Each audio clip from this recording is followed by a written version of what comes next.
శ్రీవిఆర్ news కి స్వాగతం. ఎన్టీఆర్ జిల్లా మైలవరం దేవుని చెరువు తారక రామనగర్ మండల పరిషత్ ఆదర్శ ప్రాథమిక పాఠశాలను విద్యా ఐటీ శాఖల మంత్రి నారా లోకేష్ ఆకస్మికంగా తనిఖీ చేశారు.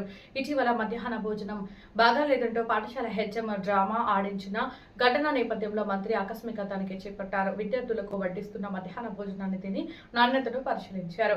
భోజనం ఎలా ఉందని విద్యార్థులను అడిగి తెలుసుకున్నారు. భోజనం బాగాలేకపోతే ముందు తల్లిదండ్రులకు చెప్పాలని సూచించారు. తప్పు పునరావృతం అయితే కఠిన చర్యలు తప్పవని బాధితులను హెచ్చరించారు.